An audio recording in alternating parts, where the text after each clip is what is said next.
नमस्कार, आदाब, सत श्री अकाल। मैं आज बात करूंगा बिहार की राजनीति के ऊपर।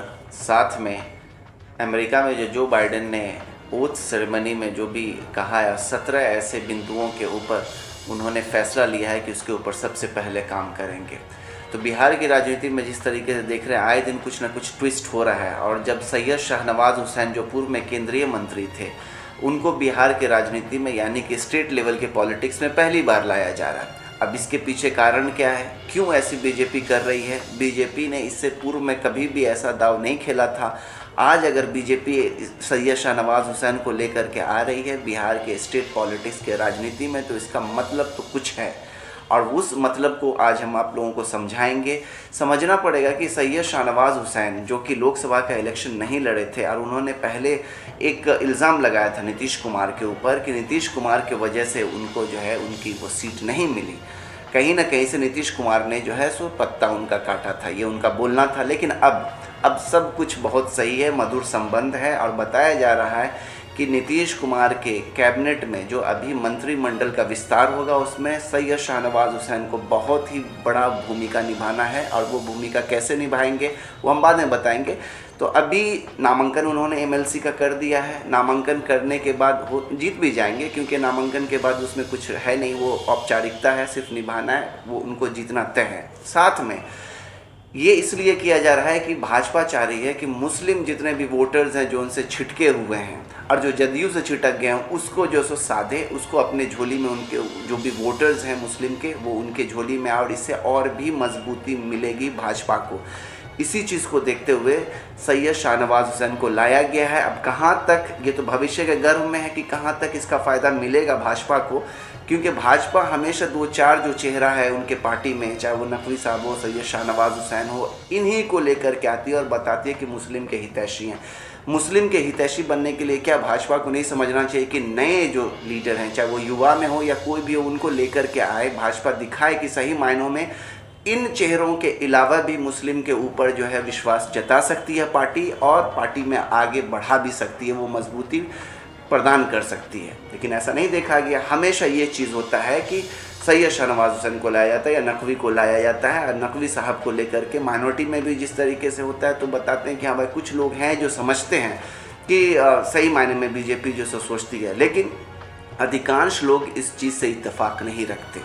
तो सैयद शाहनवाज हुसैन को लाने का ये वजह है, बहुत सारे अटकलबाजी है, बहुत क्यास लगाए जा रहे हैं। ये राजनीति में किस तरीके से, वो भी स्टेट लेवल के इसमें लाया जा रहा है। बहुत ही साफ है कि यहाँ से एक तीर से दो शिकार भाजपा करना चाहती है। वो ऐसे, क्योंकि यहाँ के बिहार के मुसलमानों को भी लगेगा कि भाई भाजपा जो है मुसलमान के बारे में सोचती है, भाजपा इतनी बुरी नहीं है। और सैयद शाहनवाज हुसैन अभी एमएलसी के लिए नामांकन किए हैं, कल होकर के वो मंत्री बनेंगे। और मंत्री भी ऐसा वैसा उनको नहीं मंत्रालय मिलेगा, मैं बताया था, कुछ देर बाद बताऊंगा। तो मंत्रालय भी उनको गृह मंत्रालय मिल सकता है। और अगर नीतीश कुमार जी जो हमारे माननीय मुख्यमंत्री है बिहार के, अगर वो गृह मंत्रालय नहीं छोड़ते हैं, तो हो सकता है कि डिप्टी सीएम का पोजीशन सैयद शाहनवाज हुसैन को मिले। और इसके लिए रेणु देवी हैं, उनका ये डिप्टी सीएम, और साथ में जो है 4 विभाग को लेकर के वो चल रही है, उसका भार उनके ऊपर है। तो डिप्टी सीएम का पोजीशन शाहनवाज हुसैन को जाता है, वो तब जब नीतीश कुमार जी गृह मंत्रालय जो है अपने हाथों से नहीं जाने देना चाहेंगे, तब ऐसा होगा। ये भी देखा जाएगा। दूसरा क्या है कि बिहार के बहुत सारे जो मुस्लिम हैं, जो कि वहाँ कोलकाता में है, बंगाल में चुनाव होना है, इससे मैसेज दूसरी जगह, मैंने पहले ही बताया था कि एक तीर से दो शिकार भाजपा करना चाहती है। तो वहाँ भी पता चलेगा कि वेस्ट बंगाल के मुस्लिम को भी थोड़ा समझ आएगा कि भाजपा जो सो मुसलमान के बारे में सोच रही है, भाजपा जो सो मुसलमान को अब लेकर के चलना चाह रही है। इसलिए सैयद शाहनवाज हुसैन को बिहार के राजनीति में सक्रिय होने को बढ़ाया गया है। तो हो सकता है कि इसका भी फ़ायदा जो सो भाजपा को मिले, क्योंकि भाजपा ने निशाना बना लिया है कि अब जो होगा बंगाल में चुनाव, वो 200 पार जो है सीट जो है सो इनको मिलेगी। अब कहाँ तक ये सही है, क्योंकि ममता बनर्जी वहाँ काफ़ी मजबूत है, कांटे की टक्कर तो रहेगी, ये बात है, लेकिन कांटे की टक्कर रहेगी, लेकिन भाजपा जिस तरीके का विश्वास जता रही कि नहीं अब की बार 200 पार, यानी कि बंगाल में 200 से ज़्यादा सीट वो जीतेंगे, और ये मानना है उनका, इस तरीके से कॉन्फिडेंस भी दिखा रहे हैं। और जब भाजपा कॉन्फिडेंस दिखाती है तो मान करके चलिए कहीं ना कहीं कुछ वजह है, और वो कॉन्फिडेंस दिखाने के वजह से ऐसा नहीं कि वो जीतते हैं, कहीं ना कहीं कुछ तो वजह है कि वहाँ साठगांठ चल रहा होगा या कुछ ऐसी बात, मैं ये अपनी तरफ से नहीं बोल रहा हूँ, लेकिन वहाँ जो रिझाने की, जो वोटर्स की जो बात हो रही है, वहाँ पे भी ऐसा ही है कि हिंदू मुस्लिम जिस तरीके से बिहार चुनाव हुआ वैसे ही जो बंगाल चुनाव होना जा रहा है, कोई भी फ़र्क ज़्यादा नज़र नहीं आएगा। ये मेरा अपना क्यास है, आप देख लेंगे कि बंगाल चुनाव भी हिंदू मुस्लिम पे ही होना है, अब वो होगा। लेकिन सैयद शाहनवाज हुसैन का मैसेज जो है वो प्लस सोच रहे हैं कि वहाँ बंगाल में भी जाएगा और वहाँ जो है सो उनको फ़ायदा मिलेगा। भाजपा ये चीज़ को करते हुए दिख रही है। और एक और चीज़ यहाँ पे कि अगर भाजपा अपने मकसद में कामयाब होती है बंगाल में, तो ये भी मान करके चलिए कि सैयद शाहनवाज हुसैन को आने वाले दिनों में बिहार का सीएम भी बनाया जा सकता है। वो यूँ क्योंकि हो सकता है नीतीश कुमार जी जो अभी हमारे माननीय मुख्यमंत्री हैं वो त्याग पत्र दे देंगे और सत्ता जो चाबी है, जो कुंजी है बिहार की, वो भाजपा को सौंप देंगे। जदयू का हो सकता है कि डिप्टी सीएम रहेगा, लेकिन सीएम का जो है भाजपा को, सैयद शाहनवाज हुसैन को आगे बढ़ा करके भाजपा को ये सीएम की चाबी, ये कुर्सी जो है सौंप दी जाएगी, ऐसा माना जा रहा है। मैं नहीं मानता, लेकिन अगर ऐसा होता है तो मुझे लगता है कि नीतीश कुमार जी एक समाजवादी नेता रहे तो वो इस चीज़ को कभी नहीं भूलेंगे। अगर ये हो सकता है तो ये भी हो सकता है कि वो तेजस्वी को समर्थन दे देंगे, तेजस्वी जी को समर्थन दे करके, त्यागपत्र दे करके आने वाला जो लोकसभा चुनाव होगा, ठीक है, उसमें मुख्यमंत्री के साथ साथ जो है, मुख्यमंत्री तो रहे ही हैं ये, आने वाले चुनाव में जो है इनको प्रधानमंत्री का चेहरा तीसरे मोर्चे का बना करके आगे रखा जाएगा। ये हो सकता है। मैं एक बात बता रहा हूँ, जब भाजपा ये सोच रही है कि जदयू उनको जो है कुर्सी के साथ साथ सारा बिहार और उसकी जो चाबी है पूरे बिहार की, वो नीतीश कुमार अपना त्याग पत्र दे के भाजपा को दे सकती है, तो ये भी तो हो सकता है कि नीतीश कुमार जी अपनी समाजवादी छवि को बचाने के लिए, नो डाउट उन्होंने काम किया है, बहुत अच्छा काम किया है, सराहनीय है, लेकिन ये जो 5 साल जो उनका रहा है कार्यकाल, वो काफ़ी ख़राब है। वो खुद उनके जो घटक दल के जो लोग हैं, सारे लोग इस चीज़ को बोलते हैं, चाहे वो भाजपा हो, चाहे हम हों, मांझी जी हों, सारे लोग जो हैं ये चीज़ को बताते हैं कि जो कानून व्यवस्था है वो काफ़ी चरमरा सी गई है। तो इस सब चीज़ों को देखते हुए भी भाजपा चाहेगी कि कानून व्यवस्था बनाए। सैयद शाहनवाज हुसैन अगर मुख्यमंत्री बन जाते हैं तो वो साबित करेंगे, ताकि आने वाले दिनों में राजद को टक्कर दे सके और राजद के वोट बैंक में जैसो सेंधमारी की जा सके। यही वजह है कि सैयद शाहनवाज हुसैन को लाया गया है। ये चीज़ को देखते हुए कि अब आगे अगर ऐसा होता है, भाजपा जो सो बंगाल में अगर चुनाव जीतती है तो सैयद शाहनवाज हुसैन को मुख्यमंत्री बना दिया जाएगा। ये क्यास लगाया जा रहा है, ये भी अटकलबाजी है। अब अटकलबाजी में कितनी सच्चाई है, मैं फिर बोलता हूँ कि ये सब भविष्य के गर्भ में है कि क्या होता है क्या नहीं होता, लेकिन ट्विस्ट तो हमेशा देखने को मिल रहा है। बिहार की राजनीति में सरगर्मी बढ़ी हुई है और इस ठंडी में भी जो राजनीति में जो जा कर के होटल पे जो चाय की चुस्की के साथ सारे लोग जो जिक्र करते हैं, मैं भी जाता हूँ, मैं देखता हूँ, तो ऐसा लगता है कि नहीं, बिहार में अगर कुछ है सोने उठने बैठने के बाद तो होटल पे जा कर के चाय की चुस्की लेते हुए राजनीति पे चर्चा सारे लोगों को करना पसंद है। और बहुत कुछ समझ में आता है कि हाँ, सैयद शाहनवाज हुसैन को लाने का मतलब ही भाजपा का कुछ और है। नीतीश जी तो इस बार गए, ये जब पब्लिक बोलती है, जनता बोलती है, उसका मैं भी सुनता हूँ। खैर, तो ये तो भविष्य के गर्भ में है। यहाँ पे जो ट्विस्ट हो रहा है कि क्या भाजपा ऐसा अगर करने में कामयाब होती है और राजद के इसमें सिंधमारी की जो कोशिश हो रही है, अगर इसमें कामयाब हो जाती है तो क्या रहेगा बिहार का भविष्य। तो देख लीजिए बिहार का भविष्य क्या है या आने वाले दिनों में क्या हो सकता है। अभी तो गठबंधन में है, लेकिन जहाँ जहाँ भाजपा की सरकार है, यूपी सबसे बड़ा एग्जाम्पल है। देख लीजिए कानून व्यवस्था क्या है, देख लीजिए वहाँ किस तरीके से लूट मार, उसके साथ बलात्कार, या भाजपा जहाँ जहाँ सरकार है तो वहाँ सिर्फ नामकरण। अभी हाल फिलहाल में आपने सुना होगा कि ड्रैगन फ्रूट्स ड्रैगन फ्रूट्स एक है जिसको आप खाते हैं जब तबीयत ख़राब रहती है, तो उसमें बताया जाता है कि हाँ भाई आप जल्दी स्वस्थ हो जाते हैं। जैसे कीवी है एक फ्रूट्स है, वैसे ड्रैगन फ्रूट्स है। आपका लोग कीवी का भी नाम बदला जा सकता है, ड्रैगन फ्रूट्स का नाम बदला जा सकता है। स्टेशन का नाम तो बदला ही जाता रहा है, स्टेशन जो प्लेटफॉर्म है जो रेलवे स्टेशन उसका नाम बदला जा रहा है। तो ये सब जो है, या जंक्शन का नाम बदला गया है। तो ये सब बदलने का या नामकरण से इससे क्या हो जा रहा है, इससे क्या मतलब किसी को कुछ मिल जा रहा है, नौकरी रोज़गार भुखमरी ख़त्म हो रही है, या भ्रष्टाचार रुक रहा है, या फिर जो है बलात्कार रुक रहा है, कानून व्यवस्था सही हो रही है। लेकिन नहीं, बस अपने वोट बैंक को लेकर के हिंदू मुस्लिम करके अब बहुत सारे लोगों को, ऐसे अंधभक्त लोग हैं जो इस चीज़ को मानते कि नहीं भाजपा है और उसकी सरकार जहाँ तक है तो चलो भाई SC ST मुस्लिम को तो दबा करके रखना भाजपा जानती है। लेकिन वो गलत फहमी में, अभी देख लीजिए बिहार में जो चुनाव होना है उसमें भाजपा किस तरीके से सैयद शाहनवाज हुसैन को ला करके, और अभी जो पंचायती चुनाव होगा उसमें भी मुस्लिम वोट बैंक को सेधने की कोशिश करेंगे। तो कहीं पे जो अंधभक्त लोग खुश हो जाते हैं कि चलो मुस्लिम को इस देश से निकाल दिया जाएगा, कहीं पे ऐसा लगता है भाजपा को नहीं, मुस्लिम के बगैर काम नहीं होगा। जब तक मुस्लिम को अपने पक्ष में नहीं करेंगे तब तक इस प्रदेश में या किसी दूसरे प्रदेश में भी जो है हम सत्ता में नहीं आ सकते, पूर्ण बहुमत में नहीं आ सकते। और जहाँ है तो मैं यही बता देना चाह रहा हूँ कि फिर बिहार का भविष्य क्या होगा।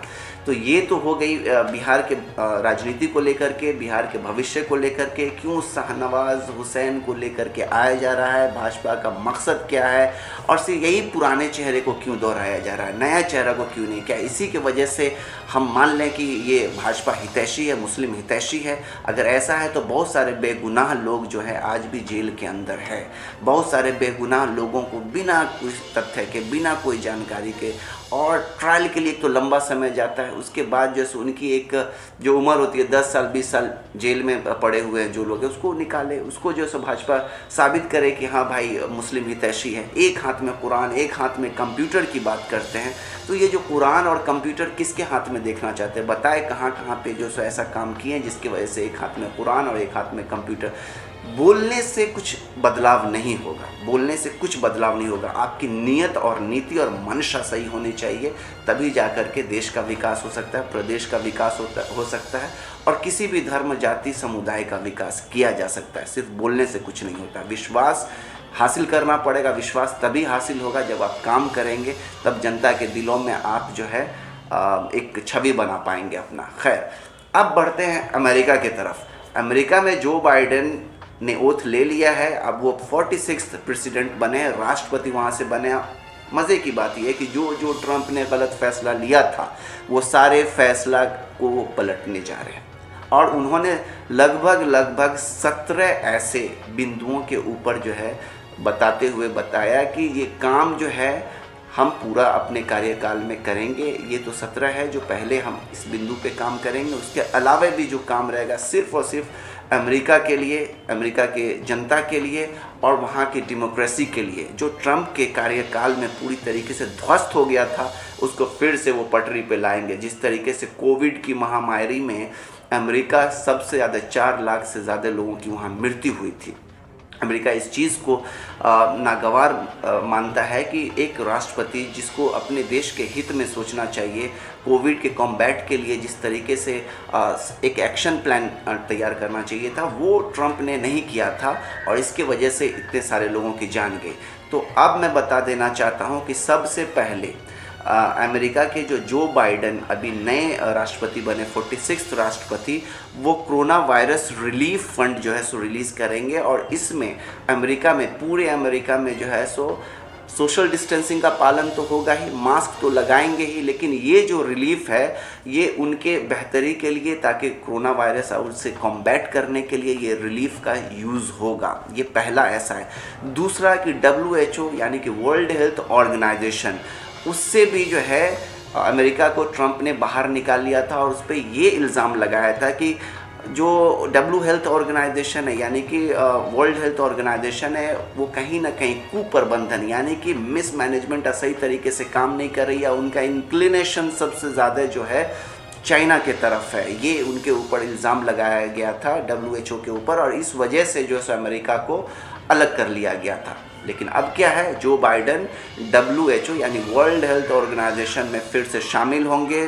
दूसरा तीसरा जो है पॉइंट, अहम पॉइंट है, जो क्लाइमेट चेंज को लेकर के पेरिस में जो एग्रीमेंट, जो समझौता होना था, वहाँ से भी अमेरिका को अलग कर लिया गया था। जो सारे देश मिल करके जो ग्लोबल वार्मिंग है और जो वातावरण को लेकर के सोच रहे हैं सारे देश मिल करके कि कल होकर कम से कम 1 डिग्री 2 डिग्री सेल्सियस भी अगर कम हो जाता है तो ग्लोबल वार्मिंग पे हम लोग एक तरीके से समझिए कि जीत हासिल करेंगे। उसके लिए आने वाले भविष्य के लिए, आने वाले कल के लिए, आने वाले नस्लों के लिए सारे देश मिल करके ये सोच रहे हैं कि किस तरीके से ग्लोबल वार्मिंग जो है उसको कम किया जा सके। तो ये जो ट्रम्प थे वो जो पेरिस में जो एग्रीमेंट होना था वहाँ वो पेरिस से अब अमेरिका को इस समझौते से हटा लिए, यानी कि क्लाइमेट चेंज के ऊपर जो सारे देश काम कर रहे थे अमेरिका को इससे हटा लिए थे। अब जा कर के जो बाइडन फिर से जो है सो इस एग्रीमेंट के तहत फिर से जो है सारे लोग इस पे काम करेंगे। अमेरिका पहले था, अमेरिका फिर से इसका मेंबर बनने जा रहा है, यानी शामिल होंगे पेरिस समझौते को लेकर के जो ट्रम्प पहले हट गए थे। अब बात करें माइग्रेंट्स की। माइग्रेंट्स जो एक देश से दूसरे देश जाते हैं, अपना अर्न करते हैं, वहाँ रहते हैं, तो वैसे लोगों को जो 7 ऐसे मुस्लिम बहुल नेशन हैं, जो राष्ट्र है, ऐसे 7 मुस्लिम बहुल राष्ट्र जिसके ऊपर ट्रम्प ने बैन लगा दिया था, उस आदेश को भी ये खारिज करने के लिए जा रहे हैं। अब जो है 7 देश के यानी 7 राष्ट्र के जो मुस्लिम, पर्टिकुलर मुस्लिम के ऊपर उन्होंने बैन लगाया था, वो बैन अब हटने के लिए जा रहा है। और जो वहाँ रेसिडेंट हैं, जो वहाँ रहेंगे, उनके लिए भी, जो प्रवासी लोग हैं, प्रवासी लोगों के लिए भी ऐसा प्रस्ताव पारित किया जाएगा। उस प्रस्ताव में ये रहेगा कि जो लोग हैं वहाँ वो 8 साल तक के लिए उनको सोचना नहीं पड़ेगा, कोई झंझट नहीं, कोई परेशानी नहीं, 8 सालों तक के लिए।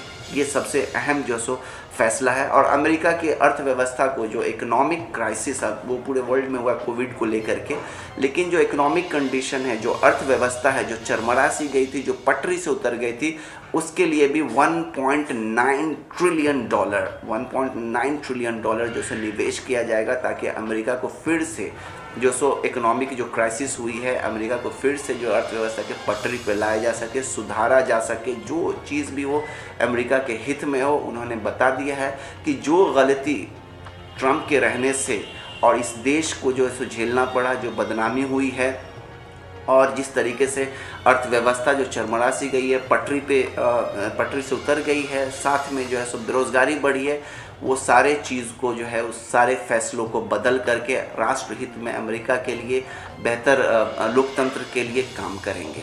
और पहले ही दिन में इन्होंने जैसे ही शपथ लिया, ये बिंदुओं पे काम करने के जो है सो इन्होंने अनाउंसमेंट कर दी है और इसके ऊपर काम किया जाएगा। साथ ही साथ बताया गया कि जो कोरोना को लेकर के जो महामारी है ये सारे, इसमें तो अमेरिका के लोगों के लिए 100 दिनों के अंदर 10 करोड़ वैक्सीन्स सारे लोगों को लगाए जाएंगे। 100 दिनों के अंदर 100 डेज़ में 10 करोड़ लोगों को, यानी 10 करोड़ लोगों को वैक्सीन्स का खुराक दिया जाएगा। ये सब बिंदुओं के ऊपर जो है सो काम उन्होंने करना शुरू कर दिया है, इन्होंने बताया भी है।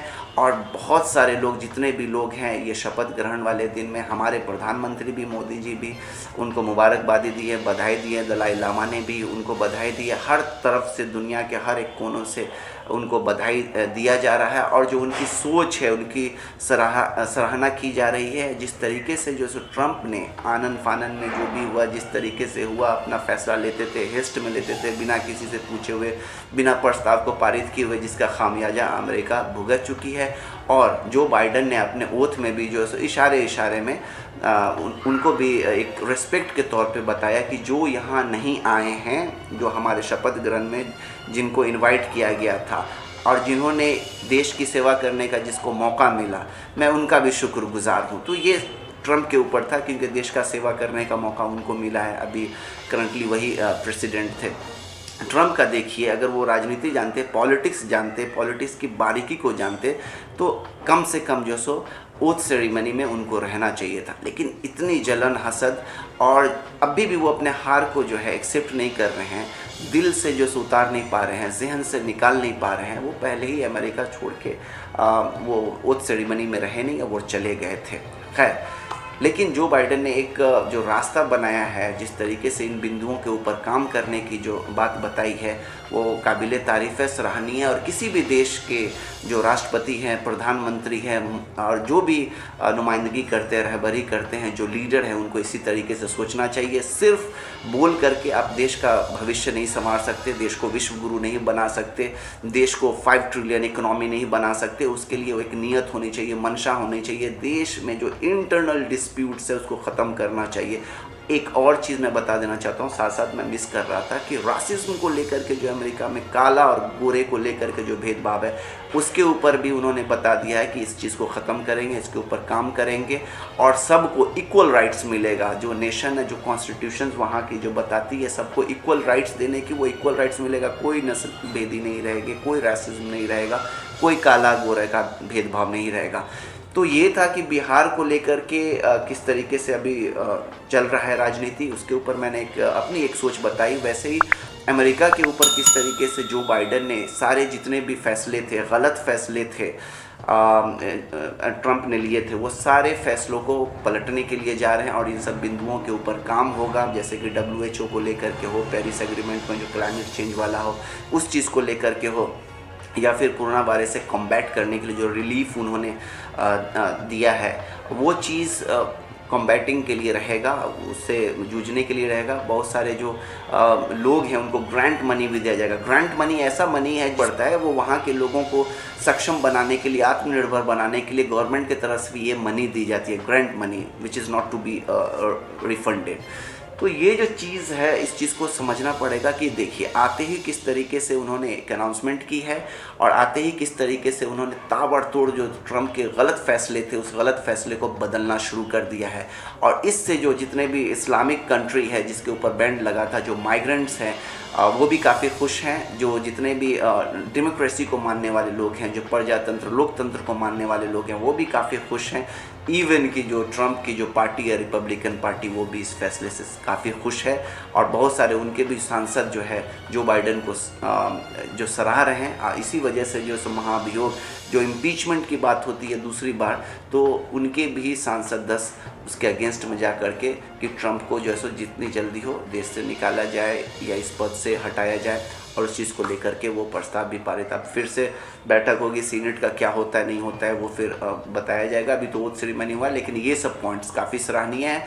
और किसी को भी, और भारत से भी आशा करते हैं कि अच्छा रिश्ता रहेगा अमेरिका का। वो बात अलग है कि ट्रंप के इसमें चुनावी दौर में हालांकि कोई प्रधानमंत्री आज तक नहीं गए थे, नहीं जाना चाहिए, मैं नहीं बता सकता, उनकी अपनी मर्जी थी, प्रधानमंत्री गए थे, लेकिन इत्तेफाक देखे कि ट्रंप हार गए, जो बाइडेन जीत गए। तो मैं आशा करता हूं कि भारत से भी जो अच्छे रिश्ते रहेंगे और अच्छा रिश्ता होना चाहिए। आयात निर्यात, ये जो ट्रेड है, ट्रेड में वॉर नहीं हो, ट्रेड जो है सो होता रहे हर एक देश के बीच में, ये बेहद ज़रूरी है। तभी जाकर के जो सो देश सशक्त होता है, मजबूत होता है, रोज़गार जो सो आप उत्पन्न कर सकते हैं। इसके ऊपर इस दिशा में काम हो। हेट्रेड फीलिंग, जो इंटरनल डिस्प्यूट से किसी भी कंट्री को हटाना चाहिए। ये जो यहाँ पे हिंदू मुस्लिम की बात है, अमेरिका में काले गोरे की बात है, तो ये सब चीज़ को लेकर के वहाँ के लोग काफ़ी जो है सो जिम्मेदारी से इस सब चीज़ों के ऊपर सोचते हैं, राष्ट्र को पहले प्राथमिकता देते हैं। कोई किसी भी दल के रहे, लेकिन जो व्यक्ति विशेष के ऊपर जो है सो अपना वो नहीं दिखाते, वो देश के ऊपर ज़्यादा अपनी जो है आस्था दिखाते हैं। कोई व्यक्ति विशेष या व्यक्ति विशेष के साथ साथ जो सो किसी जो पर्टिकुलर जो दल है उसके ऊपर उनकी आस्था नहीं रहती है। अगर उस दल में भी है तो दिल से मेहनत करते हैं, लेकिन राष्ट्र पहले उसको। खैर, इसी के साथ आज मैं जो अपनी ये जो बातें हैं इसको यहीं पे समाप्त करता हूँ। जब भी कुछ वैसी बात रहेगी और हमें लगेगा कि हाँ मुझे बोलना चाहिए और इंडिविजुअल लेवल पे अगर समझाया जा सकता है, बताया जा सकता है, तो फिर उसके ऊपर भी वीडियोस मैं बना करके डालता रहूँ, जैसे वैसे मैं डालूँगा। तो आप लोग भी इसके ऊपर जो कमेंट, लाइक, शेयर कीजिए, दूसरों से भी शेयर कीजिए ताकि जानकारी उनको भी मिले। कोई ऐसा नहीं कि इससे मैं कुछ इनकम जनरेट कर रहा हूँ, लेकिन हाँ खाली समय में क्या कर सकते हैं, एक युवा होने के नाते सही सोच जो है सब तक जाने चाहिए। सही सोच जो है सो सब लोग जानेंगे, समझेंगे, जागरूक होंगे, तभी जो सो देश का भविष्य जो है बेहतर होगा। तभी हम जो सो आगे जो सो कुछ कर सकते हैं, विश्व गुरु बना सकते हैं, और हम आने वाले कल के भविष्य हैं, इस चीज़ को हम समझें, नफ़रत में ना रहें, देश को प्राथमिकता दें। कभी भी अंधभक्ति अगर दिखानी है, अंधभक्ति तो देश के लिए दिखाइए, किसी नेता के लिए, किसी दल के लिए नहीं। इसी के साथ मैं अपने शब्दों को विराम देता हूं और इसको आप लोग लाइक सब्सक्राइब कर लीजिए, सारे लोगों से शेयर भी कीजिए और हमेशा बने रहिए। जय हिंद, जय भारत।